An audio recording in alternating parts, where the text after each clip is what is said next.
कराड शरण आला तरी त्याची चौकशी पूर्ण झाली पाहिजे असं धस यांनी म्हटलं आणि यासाठी आता धस मुख्यमंत्री फडणवीसांना भेटणार आहेत। वाल्मिक कराडला शिक्षा झाली पाहिजे, कराड शरण आला असला तरी त्याची चौकशी पूर्ण झाली पाहिजे।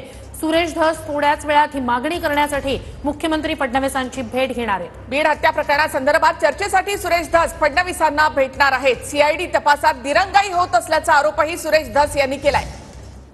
तर जितेंद्र आव्हाड यांची थोड्याच वेळात पत्रकार परिषद असणार आहे। जितेंद्र आव्हाड थोड्याच वेळात पत्रकार परिषद घेणार आहेत। जितेंद्र आव्हाड यांनी कराड हा एवढे दिवस कुठे गायब होता, आज तो हजर झाला, पोलिसांना का सापडला नाही असे सवाल केलेले आहेत। त्या संदर्भामध्ये जितेंद्र आव्हाड काही वेळातच पत्रकार परिषद घेत आहेत। तर या दोन महत्त्वाच्या घडामोडी म्हणता येईल।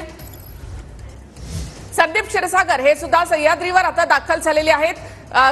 काही दिवसापूर्वी सर्वपक्षीय मोर्चा बीडमध्ये काढण्यात आलेला होता। त्यानंतर सुरेश धस मुख्यमंत्र्यांची भेट घेण्यासाठी मुंबईमध्ये दाखल होत आहेत, तर आमदार संदीप क्षीरसागर हे सुद्धा सह्याद्रीवर दाखल झाले आहेत। संदीप क्षीरसागर देखील मुख्यमंत्री फडणवीसांची भेट घेत आहेत। तर या दोन महत्त्वाच्या घडामोडी म्हणता येईल। संदीप क्षीरसागर मुख्यमंत्र्यांच्या भेटीसाठी दाखल झालेले आहेत, दुसरीकडे सुरेश धस सुद्धा फडणवीसांच्या भेटीसाठी दाखल झाले।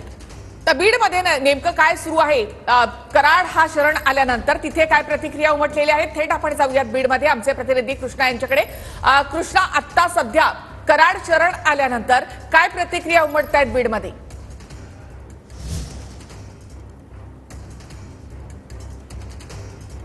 पुन्हा एकदा थेट आपण जाऊयात बीडमध्ये। कृष्णा, सध्या वाल्मिक कराड हा शरण आल्यानंतर बीडमध्ये काय प्रतिक्रिया उमटत आहेत? तर वाल्मिक कराड शरण आल्यानंतर आव्हाडांची पत्रकार परिषद होते, 3 वाजता ही पत्रकार परिषद होणार आहे। तर दोन महत्त्वाच्या घडामोडी आहेत। एकीकडे जितेंद्र आव्हाड यांची पत्रकार परिषद आहे, दुसरीकडे दोन मोठे नेते जे आहेत ते फडणवीसांच्या भेटीसाठी पोहोचले। तर अंजली दमानिया या सुद्धा आता बीडमध्येच आहेत आणि जोपर्यंत कराडला अटक होत नाही तोपर्यंत आपण बीड सोडणार नाही असं त्यांनी म्हटलं होतं। तर अंजली दमानिया यांनी काय म्हटलंय ते आपण पाहूया।